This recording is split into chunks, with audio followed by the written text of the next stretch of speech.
Espero que todos estejam maravilhosamente bem, né? Estamos dando início a mais um capítulo do nosso conteúdo, né, moçada? A gente vinha trabalhando a parte basicamente de geografia física do Brasil, com climas, com relevo, vegetação, né?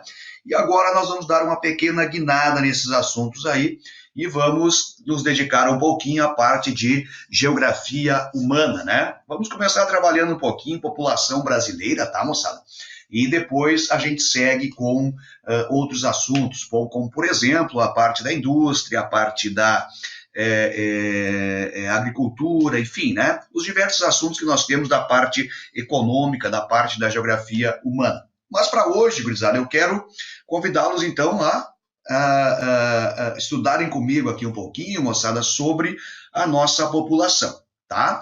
E para começarmos esse assunto, meus queridos, eu quero mostrar a vocês aqui, basicamente, duas imagens, né?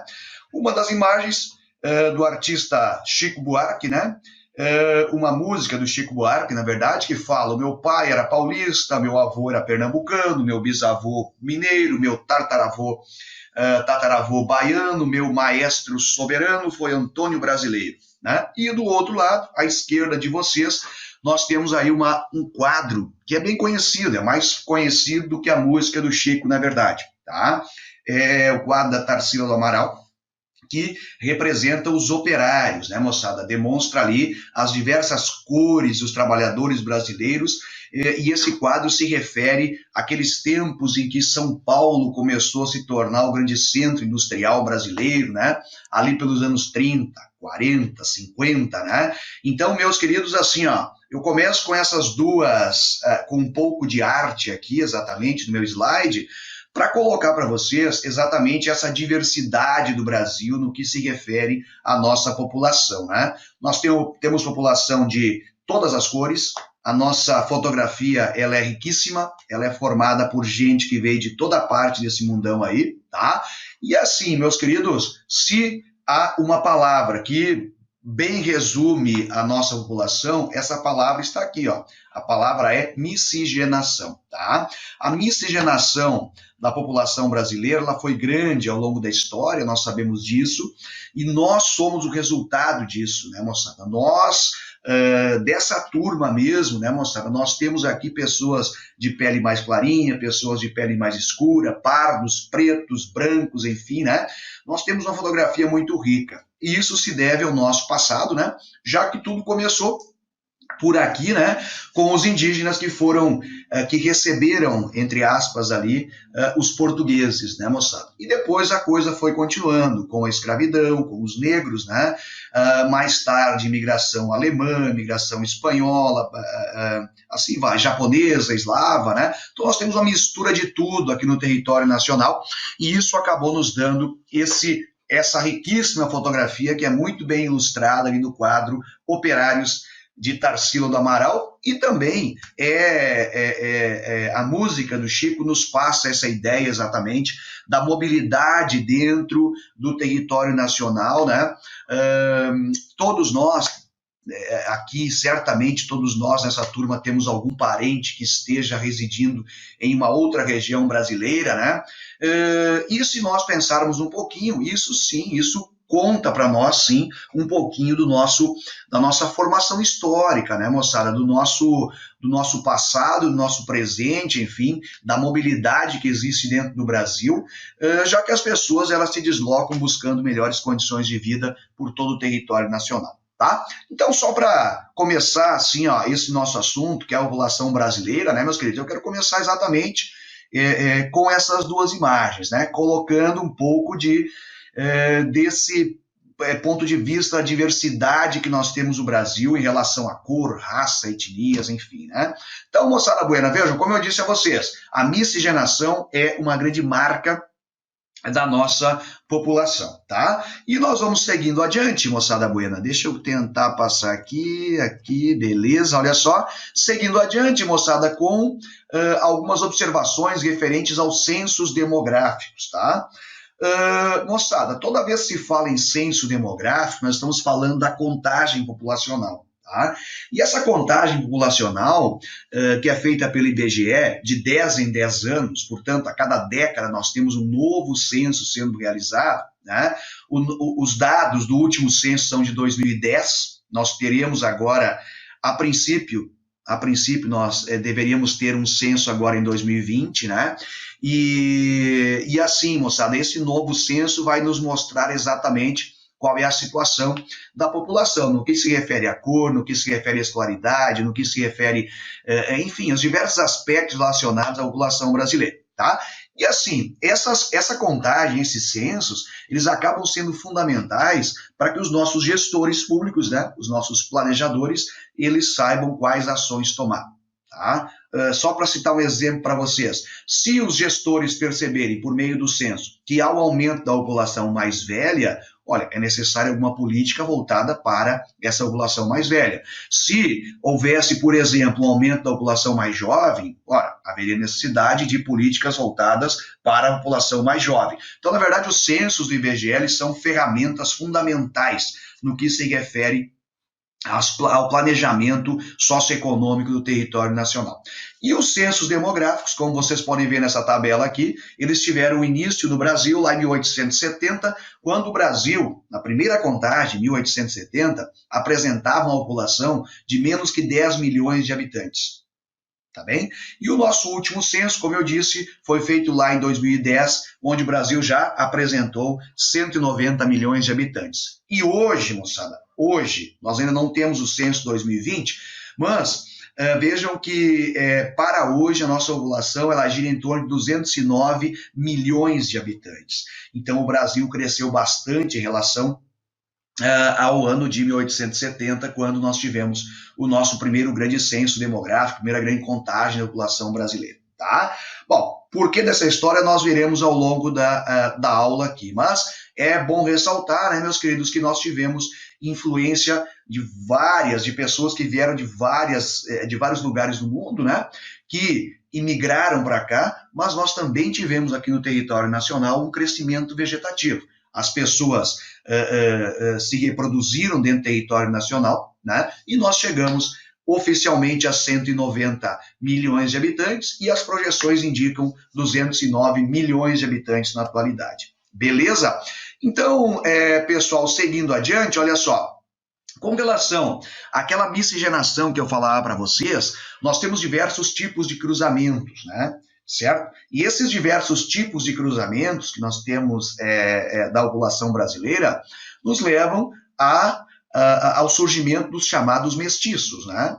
Então, moçada, se nós tivermos um cruzamento de brancos com pretos, nós vamos ter mulato, tá? Se houver cruzamentos de índios com brancos, aí surge o mameluco a partir disso. O mameluco que recebe outros nomes também, como caboclo, caiçara, caipira, capial, mas mameluco do índio com o branco é o mais usual, tá?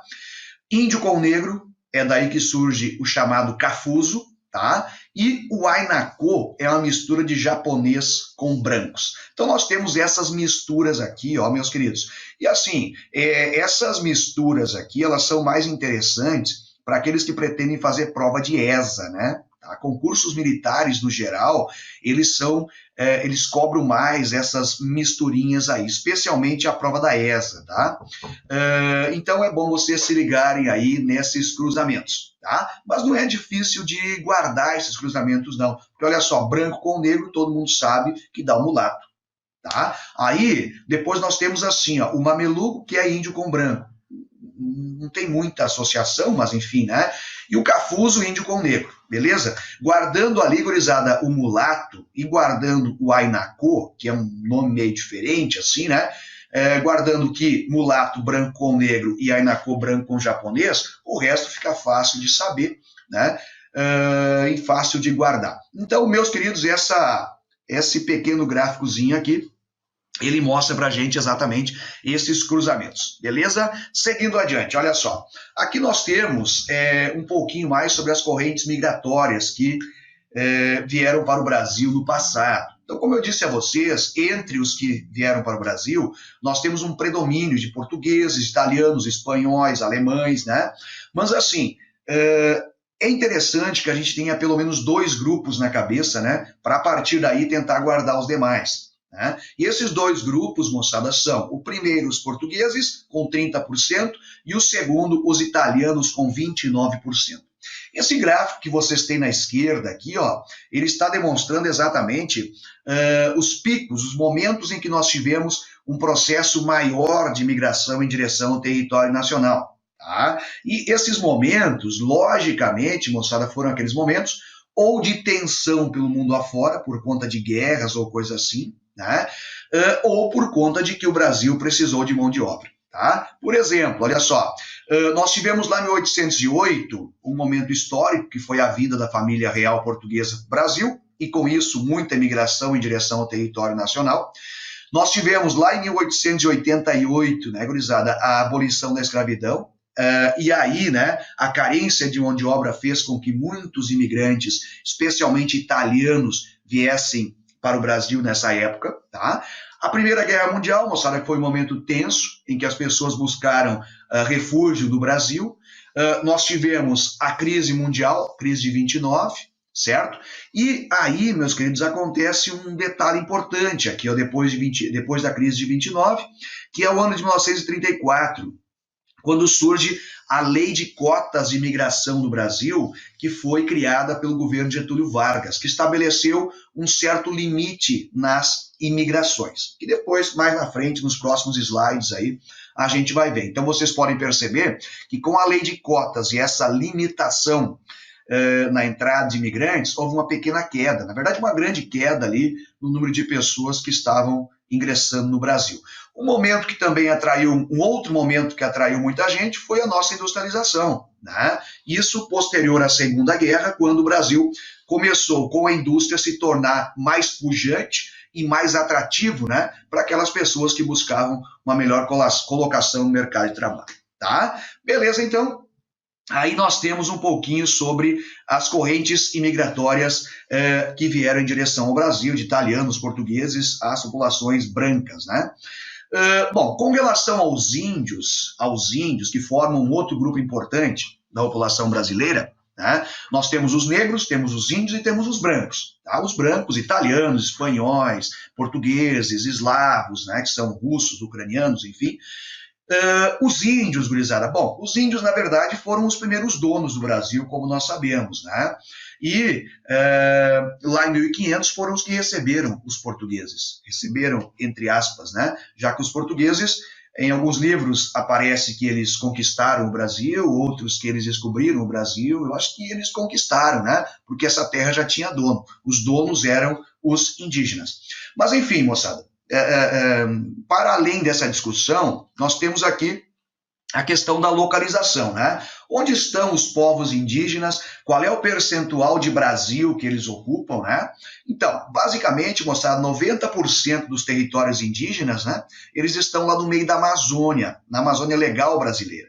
E vocês podem ver, essas manchas verdes aqui, ó, no mapa, são exatamente as manchas onde já foram homologadas as terras indígenas, ou seja, são áreas exatamente onde os índios, que pertencem aos índios, né, oficialmente, enfim, de modo legalizado, tá? Então, gurizada, o que vale, o que interessa mais para nós, assim, nesse mapa aqui, é basicamente a localização. Então, o grande reduto dos povos indígenas é a nossa Amazônia Legal, como vocês podem ver aí no mapa, entre as áreas homologadas, identificadas, declaradas, enfim, a maior parte das terras estão nessa porção do território nacional. Gurizada, assim, ó, os índios no Brasil, eles respondem por algo em torno de 0,5% da nossa população, tá? Eles já foram mais numerosos aqui no território nacional, certo? Mas eles foram sendo dizimados por doenças, com seus territórios invadidos, por guerras, enfim, né? Escravização dos povos indígenas, tudo isso aconteceu aqui no Brasil. E assim, hoje segundo o IBGE, moçada, os povos indígenas, eles estão em torno de 900 mil indivíduos aproximadamente, 900 mil habitantes no território nacional aproximadamente, tá? Mas vale ressaltar, gurizada, que há uma certa reposição em termos de números, tá? A população indígena, ela cresce a taxas maiores do que a média de crescimento vegetativo da população brasileira. Então, há uma certa recuperação, né, em relação a números que nós já chegamos no passado. Acredita-se, segundo os livros, que a gente já chegou a algo em torno de 500 mil índios no Brasil, e hoje nós estamos em algo em torno de 900 mil índios no território nacional. Tá? Então, moçada, esse quadrinho de baixo aqui só complementa algumas informações, tá? Falando sobre as etnias, em torno de 280 etnias, terras indígenas em torno de 597, aldeias em torno de 4.000, né? Línguas em torno de 180 línguas, enfim, mas é complemento mesmo. Para a gente, o que vale mais é assim, ó, moçada, nós sabermos que o grande reduto dos povos indígenas é a nossa Amazônia, né? Que eles respondem por aproximadamente 0,5% da população brasileira, tá? E que eles ocupam pouco mais de 10% do território nacional. Tá? Essas informações são mais importantes em relação aos povos indígenas, tá certo? E vocês podem ver isso aqui nesse slide que eu coloquei para vocês, beleza?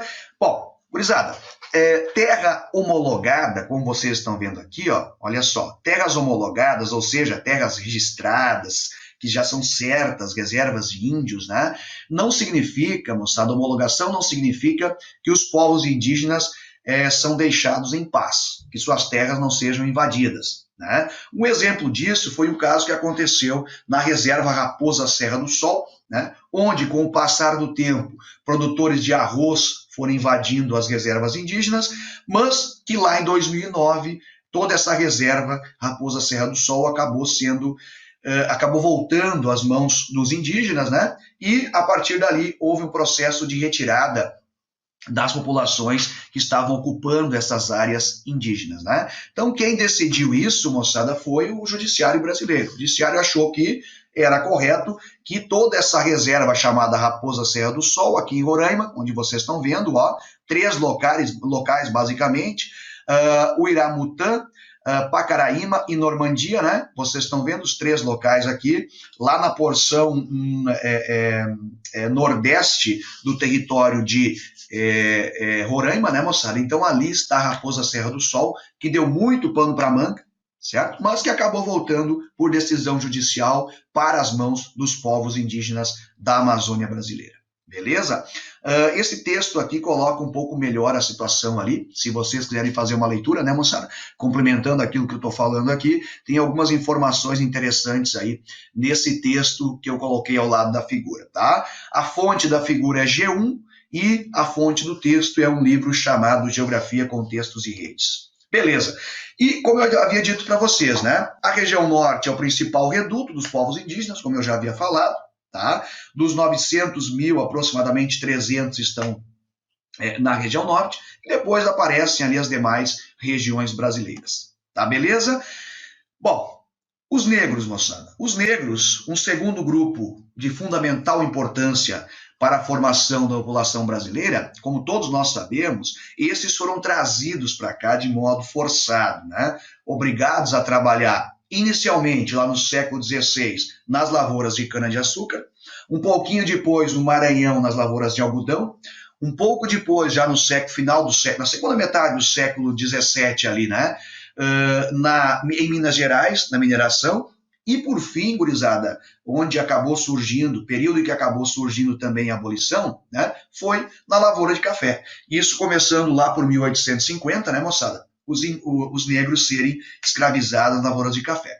Vocês sabem também que em 1850 surgiu a Lei Eusébio de Queiroz, que proibiu o tráfico de negros, e em 1888 é que houve a abolição da escravidão pela Lei Áurea. Mas os negros deixaram uma contribuição tanto cultural quanto em relação ao trabalho desenvolvido no país, né, que foi fundamental para o crescimento do território nacional, tá? Do território brasileiro. Tá? Então o Brasil, na verdade, tem uma dívida enorme, gigante com os negros, né, que foram trazidos à força para cá e obrigados a trabalhar em troca de comida, e uma comida ruim, diga-se de passagem, né?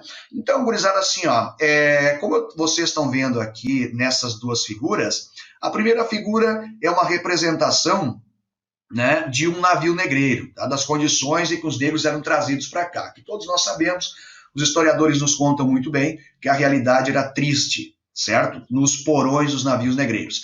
E aqui, moçada, os dois principais locais de saída, né, e os principais grupos de negros que foram trazidos para o Brasil. Tá bem? Então, na porção mais central e sul do continente africano, é dali que saíam os negros, basicamente os chamados sudaneses e os chamados bantus. Esses foram os dois grupos aí trazidos para o território brasileiro. Beleza? Hoje, se nós somarmos negros e pardos, eles já são maioria no território nacional. Tá? Para quem pensa que a população brasileira é branca, se engana. Tá? Negros e pardos somados, né? Tem mais gente, certo, do que a população branca. Claro que nós aqui da região sul temos a impressão que o Brasil é mais branco, né? Porque aqui na região sul, imigração italiana, alemã, enfim, a impressão que passa é essa, né? Já que nós temos a maioria das pessoas com a pele clara mesmo. Tá? Seguindo adiante, olha só. Gurizada, como eu havia dito para vocês, 1850, a Lei Eusébio de Queiroz, 1888, a abolição da escravidão, mas isso não significou ascensão social imediata para os negros, né? E também nós percebemos que hoje, até hoje, na verdade, os negros ainda são os que recebem menos na sociedade brasileira, são os que ocupam menos cargos de chefia, são os que têm menor escolaridade, em média, né? E isso não é à toa, né, moçada? Isso tudo é uma herança do passado. Na verdade, os negros, com a abolição da escravidão, saíram com uma mão na frente e outra atrás, né? Já que não houve nem o auxílio, simplesmente, ó, a partir de hoje você não é mais meu escravo, pode ir, tá? E aí, fazer o quê? Tá bem? Então, moçada, até alguns livros trazem que muitos negros acabavam voltando, né? E pedindo para voltarem a trabalhar para os seus antigos patrões, né? Porque acabavam não tendo outra saída. Tá bem? Então, aqui, uma ilustração de um local onde os negros estão trabalhando com café, tá bem?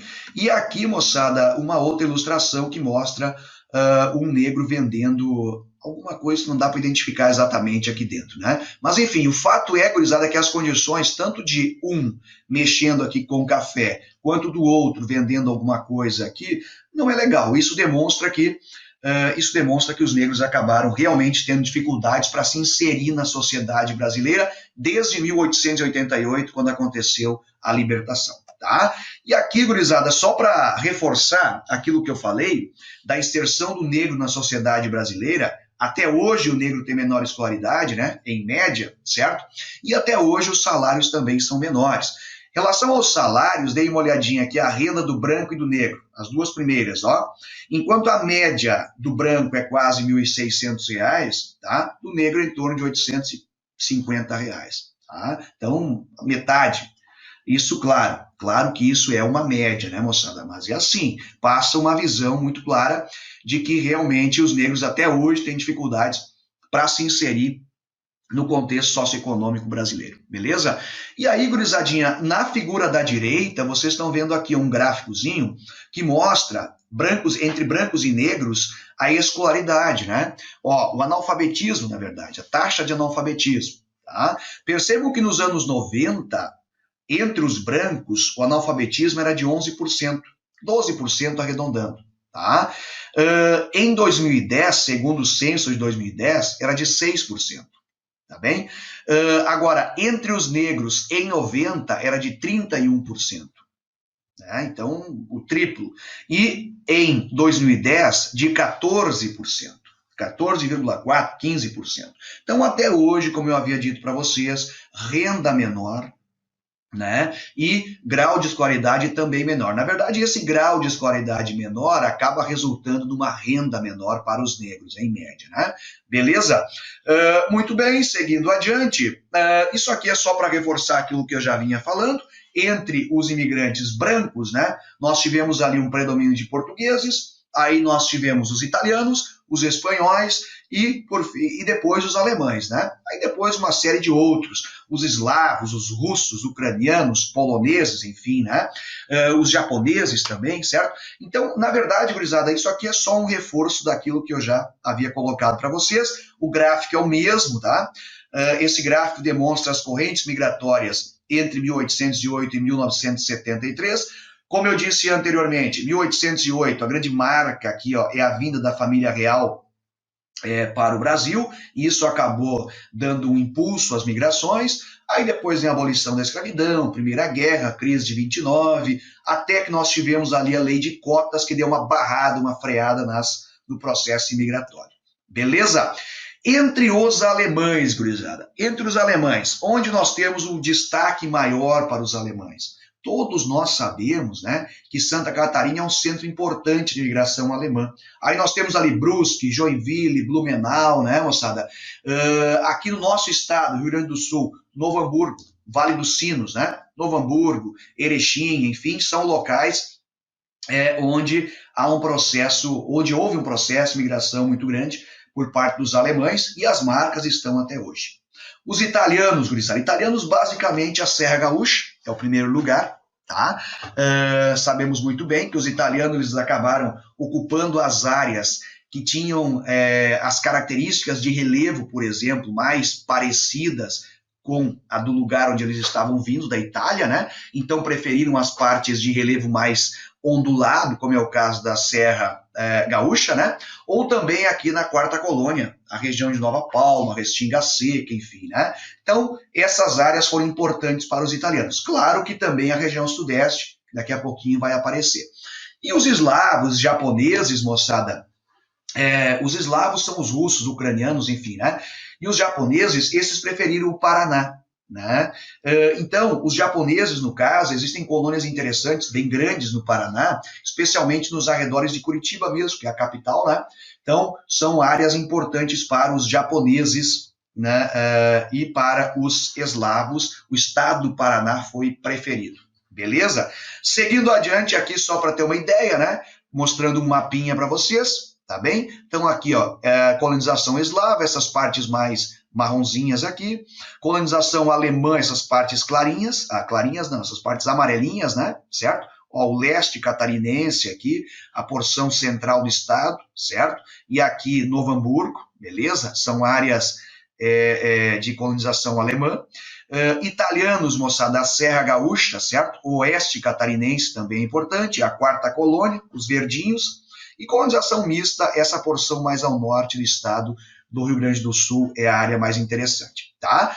Bom, um detalhe importante é assim, ó, gurizada, em relação aos imigrantes, italianos, alemães especialmente, que vieram para a região sul, e aqueles que foram para a região sudeste, os italianos especialmente, né, que foram para o sudeste, ali no sudeste eles foram para ser empregados em lavouras de café. A abolição da escravidão estava acontecendo desde 1850, né, com a Lei Eusébio de Queiroz, e por fim, em 1888, com a abolição de verdade, né? Desde aí, a mão de obra começou a se tornar escassa, né? E o governo brasileiro passou a estimular a vinda de italianos para trabalharem nas lavouras de café. Inclusive, né, gurizada, a lei de terras, ela acabava estabelecendo que a venda das terras do governo serviriam para custear a vinda dos imigrantes italianos para o território nacional para trabalhar nas lavouras. Beleza? Isso no Sudeste. Aqui no sul do Brasil, basicamente, eles vieram para ser donos de propriedades. Só que donos de pequenas propriedades onde foi praticada uma policultura, né? Agricultura de subsistência, uma pecuária de subsistência, né? Voltado mais para o consumo da família e a venda aí sim dos excedentes. Então a diferença é essa. No Sudeste para serem empregados, aqui para o Sul para serem donos de pequenas propriedades, tá? Esse mapa mostra então, espacializa então esses grupos de eslavos, alemães, italianos que vieram para cá nessa época, por volta, a partir de 1850 aproximadamente, tá? Muito bem, quer dizer, não somente a partir de 1850, porque os alemães vieram antes, já em 1820, né? Os italianos sim a partir de 1850, tá? Beleza, seguindo adiante. No Sudeste brasileiro, como eu havia dito, né? Italianos para trabalharem nas lavouras de café, beleza? Como empregados, tá? Os portugueses, esses que se espalharam pelo Brasil todo, né, moçada? Especialmente junto às áreas urbanas. Os japoneses no sudeste do Brasil se dedicaram muito aos cultivos agrícolas, né? Como no Vale do Paraíba, o cultivo do arroz, no Ribeira do Iguapé, o cultivo do chá, da banana, enfim. Os japoneses, eles se dedicaram a essas áreas de cultivos. Um detalhe que é importante chamar a atenção aqui, ó, dos japoneses, é a criação dos grandes cinturões verdes, né, em torno das grandes cidades, especialmente nos arredores de São Paulo. Cinturões verdes são áreas que produzem hortifruti granjeiros, certo? Que são produtos perecíveis que têm que ser vendidos no mercado próximo, tá? São colhidos nas periferias, nos arredores das cidades, e por serem perecíveis, não podem ser transportados por longas distâncias. Então, são colhidos ali e logo vendidos no mercado consumidor próximo, que no caso seria a população das grandes cidades. Beleza? Seguindo adiante, olha só. Aquilo que eu dizia para vocês anteriormente sobre a lei de cotas de imigração. Tá? Eu coloquei essa fotografia aqui do senhor Getúlio Vargas para vocês guardarem bem, né, moçada, que a lei de cotas foi uma ideia do governo Getúlio. E por que da lei de cotas? Na verdade, o governo percebeu que já não havia mais geração de emprego suficiente para absorver toda essa mão de obra que vinha com a imigração e mais a mão de obra que já era brasileira mesmo. Tá? Então, a lei de cotas de imigração, ela estabeleceu limites para os grupos que estavam vindo para cá. E o limite, olha só, foi de 2%. 2% do total de imigrantes nos 50 anos precedentes, por nacionalidade. Tá? Então, via lá, analisava quantos imigrantes, por exemplo, italianos, teriam entrado nos últimos 50 anos, né? E aí pegava sobre esse montante ali, 2% poderia entrar a cada ano desse total. Tá? Então, essa foi a lei de cotas, né, moçada? Que acabou botando um pouquinho de limite exatamente nesses fluxos migratórios que vinham para o Brasil em grande quantidade. Claro, exceto para os portugueses, que continuaram tendo livre acesso ao território nacional, tá? A partir dessa lei de cotas aí, tá? Então, teve essa exceção dos portugueses. Beleza, seguindo adiante, aí eu quero colocar para vocês um pouquinho sobre a composição da população brasileira no que se refere à cor de pele, né, moçada? Cor de pele. O que a gente percebe, quando a gente olha os censos demográficos de várias décadas, vocês estão vendo aqui, ó, 50, 60, 80, 90, eu dupliquei aqui, né? 90, 90, só fica um aqui, né? Vou apagar esse aqui para não ficar repetido. Beleza. Então, olha aqui o que nós temos, ó. Nós temos os censos aqui, como eu estava dizendo para vocês, de 50, 60, 80, 90 e 2000. E, passando para baixo aqui, o censo de 2010, que foi o último censo. O que eu quero que vocês percebam com estas figurinhas aqui? Não é para vocês ficarem tentando decorar os números. Ninguém decora esses números aí, tá? Agora, o que salta à vista da gente aqui, ó, é que nós temos modificações substanciais acontecendo entre três grupos, né? Que são os brancos, os pretos e os pardos, né? Dei uma olhadinha no grupo dos brancos. O que está acontecendo aqui, ó? 60% era branco em 50, tá? 60, passamos a 61, diminuiu até um pouquinho aqui já, né? Depois, 1980, nós passamos a 54. No 1990, 55, 2001, 53 e 2010, 48%. Então, olha só o que chama atenção aqui. O grupo dos brancos, ele está sofrendo reduções paulatinamente, né? Devagarinho, o grupo dos brancos ele vem perdendo espaço, né? Em números absolutos e em percentual também, logicamente, para as populações pardas e negras. Era isso que eu dizia para vocês no começo, né? Para aqueles que pensam que a população brasileira é branquinha e está cada vez mais branquinha, se engana. A população brasileira, ela cada vez mais é parda e preta, e não branca. Tá? Então, há modificações em relação à cor da pele. Os censos têm demonstrado isso. Tá bem? Bom, então, com relação aos brancos, vejam que nós saímos de quase 62% e nós passamos para 48%. Tá? Agora vejam os pardos. Os pardos, que são representados aqui, ó, pelo verdinho. Ó. Pardos com 27% lá nos anos 50, 29% em 60%, 38% em 80%, 39% em 90%, 40% em 2000, né? E 43% em 2010. Tá? Então vejam que o grupo dos pardos cresceu, enquanto o grupo dos brancos diminuiu. E por fim, gurizada, o grupo dos negros, certo? Grupo dos negros. Aqui chamados pelo IBGE de pretos, né? Grupo dos pretos. Então nós temos aqui, ó, 11% em 50, passamos para 8%, 9% praticamente em 60, depois passamos para 6%, 5%, 5,6% e, por fim, o grupo dos negros de 8%. O que eu dizia para vocês anteriormente, né? Eu dizia, gurizada, que se nós pegarmos o grupo dos pardos e dos pretos e somarmos, nós já teremos mais, né? Nós temos mais hoje pardos e pretos no Brasil do que brancos. Então, olha aqui, ó, nós temos 51% de populações negras e pardas no território nacional. Então, vejam bem, não há um clareamento da pele, muito do contrário, há um escurecimento da pele do brasileiro, certo? E com relação aos indígenas, gurizada, eu só quero chamar a atenção de novo para aquilo que eu falava anteriormente, né? O grupo dos indígenas, ele já foi de mais de 1 milhão aqui no Brasil, mas como nós sabemos, doenças, a chegada dos portugueses, enfim, né, a escravização dos povos indígenas, certo?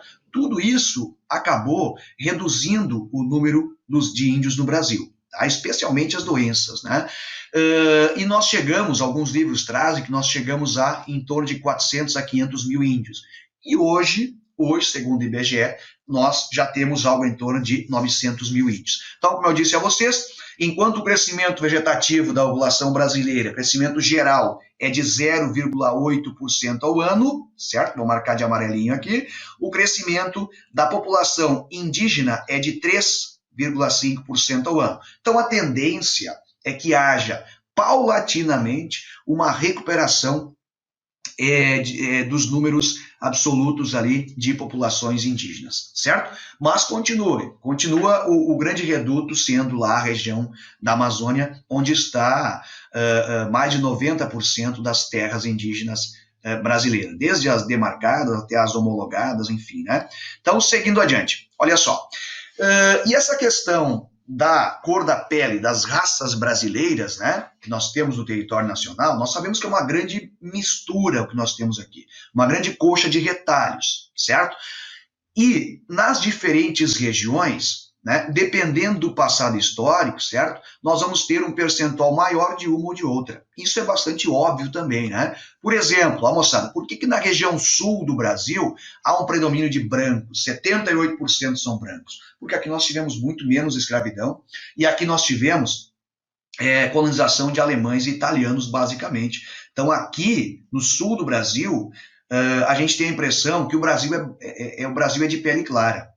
Tá? Agora, se nós formos para o norte e para o nordeste, olha aqui, ó, nordeste 60% de pardos, certo? E norte 67%. Então, se a gente for para o norte e para o nordeste, nós vamos ter a impressão de que o Brasil é um Brasil de pele escura, né? Então, na verdade, moçada, dependendo de como foi feita a colonização, a ocupação das terras, das atividades que foram desenvolvidas, né? Da época da colonização, enfim, isso tudo acabou resultando nessa cor de pele mais clara ou mais escura, dependendo da região que a gente estiver falando, tá bem? Os gráficos aqui, eles falam por si só, tá, moçada? Então, vocês podem dar uma olhadinha na tranquilidade e vocês verão as diferenças entre esses gráficos aí. Só ressaltando para vocês que todos os gráficos são do último censo demográfico brasileiro, que é o censo de 2010. Tá bem?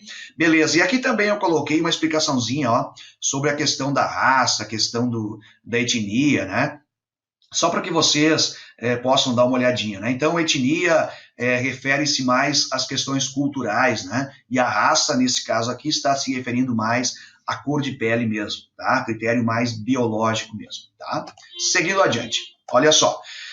Bom, assim, gurizada, Como você sabe, há uma tendência no mundo de nós chegarmos a aproximadamente 9 bilhões de pessoas, tá bem? E ali acontecer uma estabilização, né? Por um período se manter estabilizado e depois até mesmo uma redução populacional em nível mundial. Isso lá por 2050.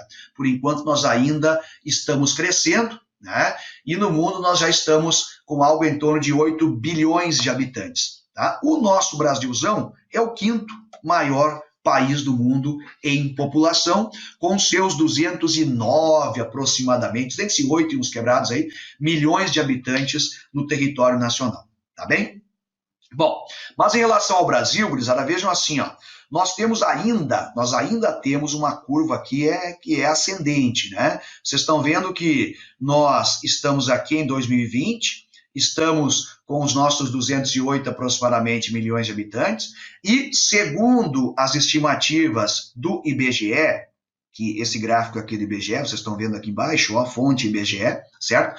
Segundo as estimativas, nós continuaremos assim, crescendo até por volta de 2040.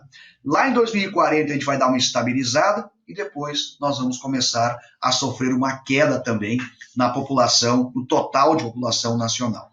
Isso é o que diz o IBGE. Tá? Por que disso? A gente vai ver na sequência ali. Bom, gurizada buena, mas quando é que nós tivemos no Brasil o maior incremento populacional para que chegássemos a esses 208 milhões de habitantes?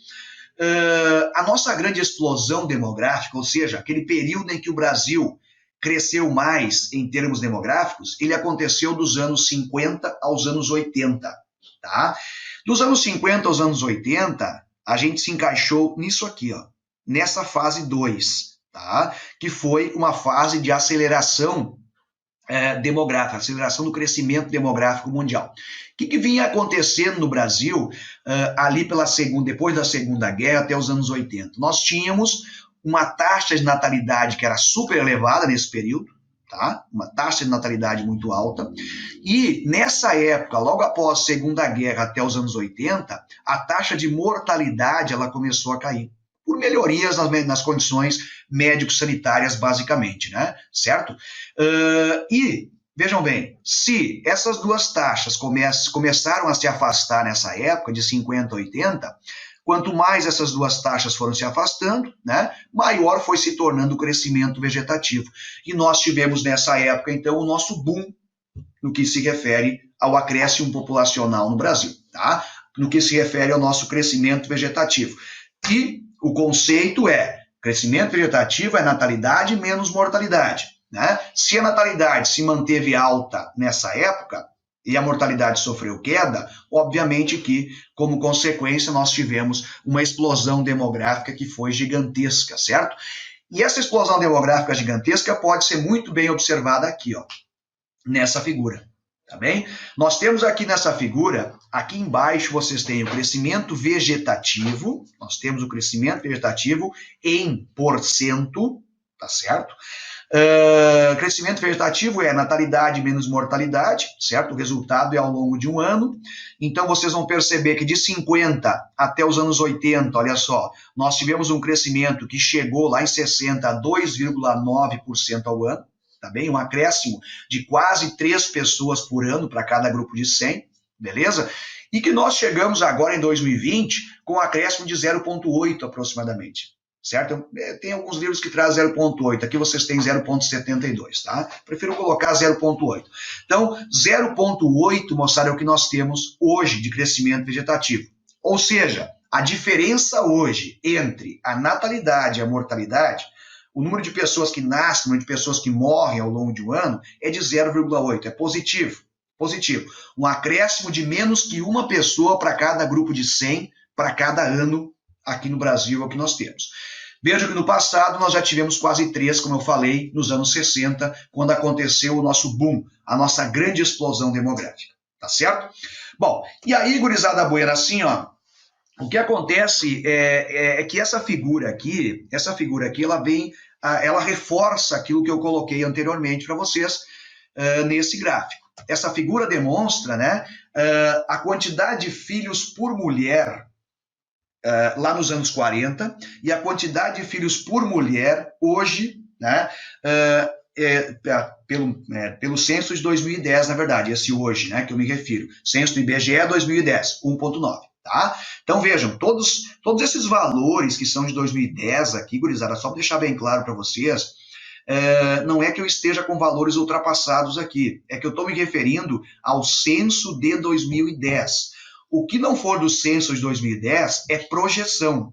Tá? O censo de 2010, ele disse que, ele chegou à conclusão que as nossas mulheres, as mulheres brasileiras, em 2010, tinham, em média, 1,9 filho cada uma. Então, essa era a taxa de fecundidade das mulheres brasileiras em 2010. Hoje, as projeções indicam que já se chega a 1,5 filho por mulher. Tá? Mas aí é projeção. O que o censo de 2010 colocava ali é 1,9. Tá? Mas o que eu quero que vocês percebam é o seguinte, eu quero que vocês percebam a evolução disso aqui. Ó. E olhem, observem a evolução. Nós tínhamos aqui no Brasil as mulheres com 6,2 praticamente filhos cada uma lá nos anos 40. Tá? Pelo último censo, nós passamos a ter cada mulher com 1,9 filho. Então, na verdade, há uma queda brutal ali, né? E essa queda brutal, ela se deve a quê, basicamente? Bom, se deve a maior facilidade de acesso a métodos contraceptivos, né? A inserção da mulher no mercado de trabalho, que é uma coisa bem importante. No tempo da vovó, a função dela era ser, antes de qualquer outra coisa, uma boa parideira, né? Isso não acontece mais. Hoje em dia, as mulheres mudaram o papel delas na sociedade, certo? Além dessa questão, também temos a urbanização, o custo de formação de um indivíduo, né, o custo de criação de um indivíduo está cada vez maior.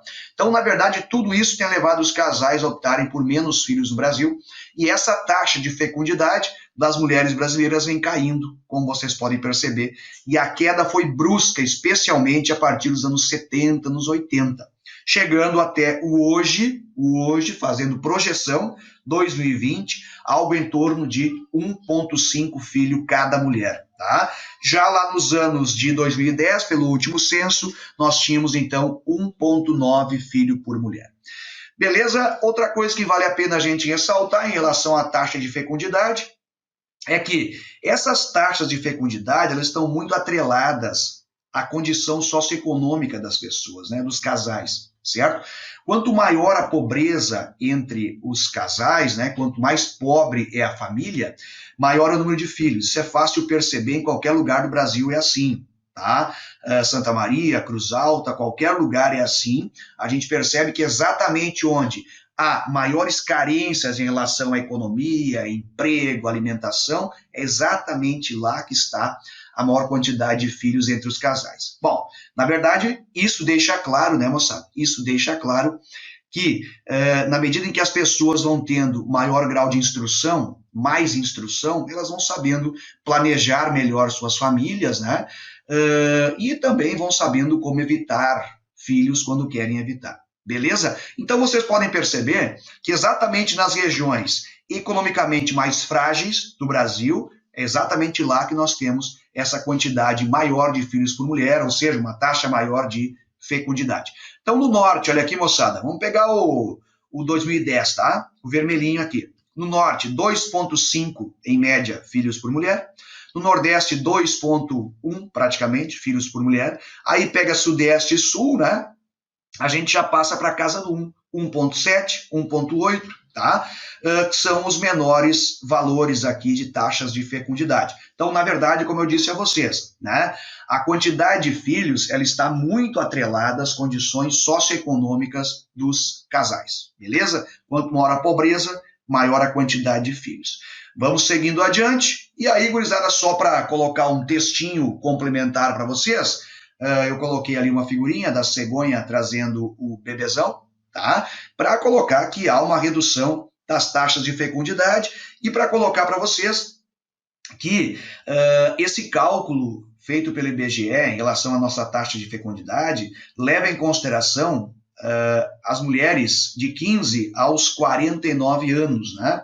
Que, segundo o IBGE, é a época em que as mulheres estão no período em que, em média, se reproduzem mais, né? Em que os casais nessa faixa etária acabam tendo os seus filhos, né? Claro, nada impede de que pessoas com menos de 15 anos tenham filhos, e também nada impede que pessoas com mais de 49 tenham filhos, né? Mas os cálculos do IBGE levam em consideração essa faixa de 15 aos 49. Beleza? Seguindo adiante aí.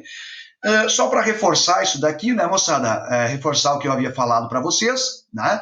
Que nos países pobres as taxas são maiores, as taxas de fecundidade. Vocês podem ver aqui, ó, no Níger, atualmente, quase 7 filhos por mulher. Isso aqui é o índice que o Brasil tinha nos anos 40, tá? Então, vejam que a pobreza é sinônimo aí de muitos filhos.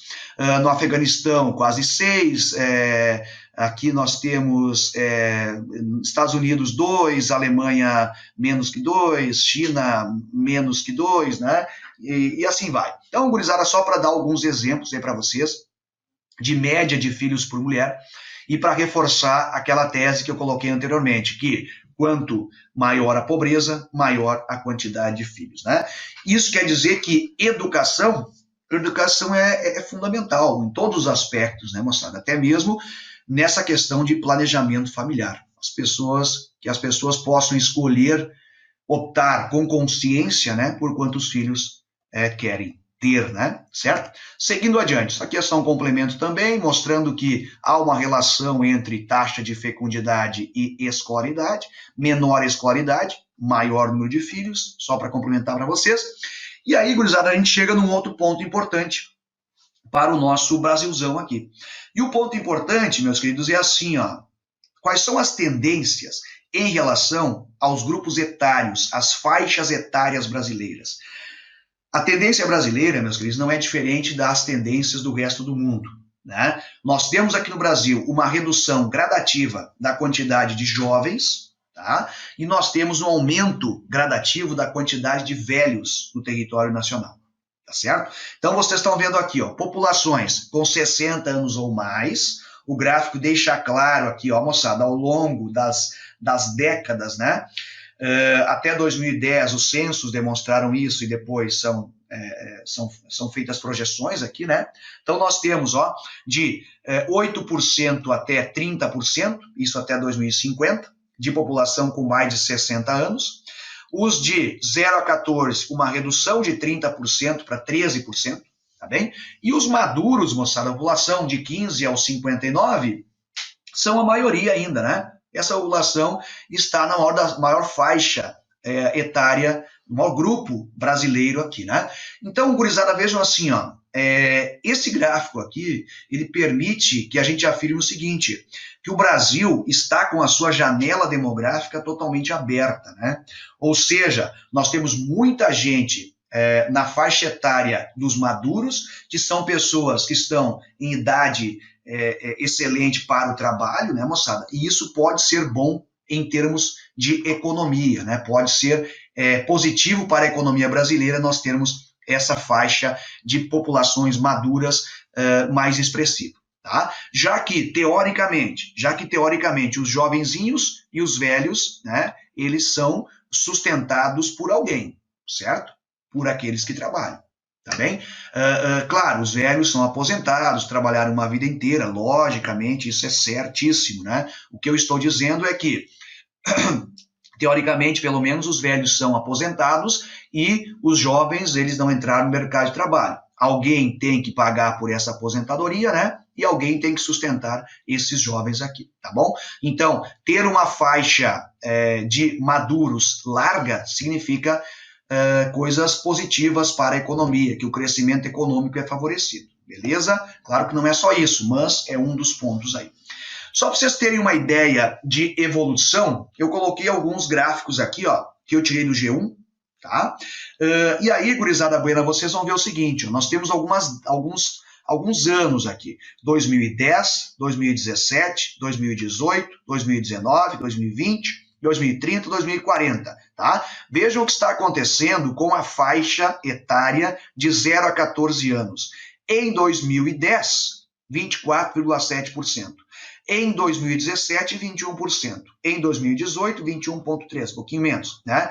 Em 2019, 21,1%. Em 2020, 20,9%. 2030, 19%. E 2040, 16,8%. Então, deixando claro aquilo que eu havia falado para vocês, a faixa etária dos jovens vem perdendo terreno, perdendo espaço entre a população brasileira, por conta do quê? A nossa taxa de fecundidade ela vem diminuindo, né? As mulheres estão tendo cada vez menos filhos, os casais, na verdade, né? Porque a mulher não faz o filho sozinha. Então, os casais estão tendo cada vez menos filhos por conta daqueles motivos que eu coloquei. No papel da mulher na sociedade, a vida urbana, o custo de formação, e assim vai. Tá? Então, as pessoas estão sendo levadas a pensarem duas vezes antes de terem filhos. Tá? Muito bem. A faixa etária dos 15 aos 64, a faixa etária apta ao trabalho, né? 68% em 2010, passamos para 69,5% em 2017, passamos para 69,4% em 2018, passamos para 69,4% em 2019, 2020, 69,3%, 2030, 67% e 2040, 65,8%. Então, vai acontecendo uma redução também gradativa, né? Mas ainda, gurizada, até 2040, pelo menos ali, ó, com um grupo muito expressivo de populações na faixa etária madura, ou seja, a nossa janela demográfica continuará aberta por longas décadas ainda. Tá? Voltando atrás aqui, ó, moçada, nós temos aqui para os velhos, ó, mais de 65 anos, 7%, 8%, 9%, passamos para 9,5%, 9,8%, em 2030 seremos 13,5% e em 2040, ao que tudo indica, seremos quase 18% da população brasileira. Tá certo? Então, gurizada, vejam bem, essa questão de que há um crescimento dos velhos, isso aqui exige planejamento, né? Por parte dos nossos gestores, que vão ter que pensar em questões como condições para uma vida legal para essas pessoas, tá? Que farão cada vez mais parte da nossa sociedade, e também para o sistema previdenciário, certo? Porque cada vez nós teremos mais pessoas aposentadas para menos pessoas trabalhando, beleza? Isso é um ponto que não se tem como negar. Olha aqui, ó. E acompanhando essa coisa de crescimento da faixa etária dos velhos, né, nós temos a expectativa de vida no Brasil que também é crescente, isso é muito bom. A expectativa do Brasil hoje, em média, é pouco mais de 75 anos. Tá? Como vocês estão vendo nos gráficos ali. Percebam que houve uma evolução bem considerável, né? Hoje a média é 75, mas o que eu quero chamar a atenção de vocês aqui é para o fato de que as mulheres vivem mais. Em média, 79 aninhos, tá? A expectativa é de 79 aninhos e para os homens 72 aninhos. Então, senhores meninos, é muito provável que vocês deixem uma viúva. Tá? Certo? Se vocês seguirem as estatísticas, né? Claro que isso aqui é só estatística, beleza? Seguindo adiante. É estatística, mas a estatística está traduzindo a realidade do que acontece no território brasileiro. Belezão, gurizada, isso aqui é só um complemento, tá? Que fala dos super idosos, que além dos idosos, né? Além daquelas populações e estão sendo chamadas aqui de idosas com 65 anos ou mais, também nós temos os super idosos aqui, né? Com mais de 75 anos, tá bem? Eu acho que todo mundo conhece algum idoso com mais de 75 aí, que faz exercício físico, corre um pouquinho, né? Enfim, alguns até trabalham até hoje. Então, quer dizer, as condições da medicina, as condições de acesso a remédios, melhor alimentação, um estilo de vida mais saudável, tudo isso tem levado as populações a viverem mais também, em média. Tá? Bom, e aí, gurizada, outra coisa que vale a pena a gente ressaltar é que essa coisa de expectativa de vida, certo? Ela não é homogênea para todo o território nacional. O Brasil é totalmente heterogêneo, até mesmo nessa coisa de expectativa de vida. Vejam, as regiões que são mais desenvolvidas, os corações geoeconômicos brasileiros, né? Onde as pessoas têm mais acesso a bons serviços, tá bem? Nesses lugares a gente acaba tendo expectativa de vida maior. Tá? Nos lugares onde a gente tem pior acesso aos serviços necessários, certo? Saneamento, alimentação, enfim, né? A expectativa acaba sendo menor. Então vocês podem ver que aqui, ó, no norte a expectativa hoje é de 72, nordeste 73, centro-oeste 75, sudeste 77, sul 77. Na verdade, vocês estão vendo que sudeste e sul muda um pouquinho depois da vírgula aí, né? Tá? Então, a gente pode afirmar que não há sombra de dúvidas, né? A condição socioeconômica é determinante nessa questão da expectativa de vida e também é determinante na questão do número de filhos por casal. Tá? Exatamente nas áreas mais pobres é onde os casais têm mais filhos. Nas áreas mais pobres também as áreas mais pobres são aqueles locais onde a expectativa de vida é menor. Então, uma vida mais sofrida, né, acaba resultando em expectativa menor. Aqui, gurizada, eu coloquei um quadrinho para chamar a atenção de vocês para aquilo que eu dizia anteriormente. Nós teremos cada vez mais aposentados, né, em relação a trabalhadores. Em 2000, para cada indivíduo com mais de 65 anos, existiam 12 pessoas em idade ativa. 12 para sustentar um aposentado. Em 2050, para cada aposentado, cada idoso, haverá apenas 3 pessoas em idade ativa. Tá? Então, isso faz com que a gente tenha que pensar em questões ligadas à previdência, em questões ligadas à mão de obra, né? Enfim, tudo isso tem que ser feito a longo prazo, né, moçada? A longo prazo e não pode ser deixado para a última hora. Vamos esperar para amanhã, vamos esperar para a próxima década. Não, a sociedade tem que ir sendo pensada como um todo, tá? Ao longo dos períodos, e para isso também os censos demográficos são fundamentais, como eu dizia no primeiro slide de vocês ali. Beleza, gurizada? Então aqui nós temos a estrutura ocupacional. Eu vou fazer o seguinte, ó, eu vou dar um corte, né, por aqui mesmo, vou parar por aqui na aula de hoje, porque ela vai se tornar muito longa, senão já estamos assim passando de 1 hora, né, gurizada? Então na próxima eu dou uma retomada nesses assuntos aqui e sigo com mais algumas informações referentes à população brasileira. Tá, beleza? Então por hoje era isso, por essa primeira parte aqui do assunto população. Dei uma boa olhada nos slides, né? Assistam essa videoaula umas 2 vezes, pelo menos aí, certo? E a gente vai conversando por meio de WhatsApp, por meio de plataforma, enfim, né? Vamos trocando ideias, fazendo questões e a gente vai crescendo em conjunto em relação a esse assunto população brasileira. Um abraço, saúde, paz, amor, sejam todos muito felizes. Até mais.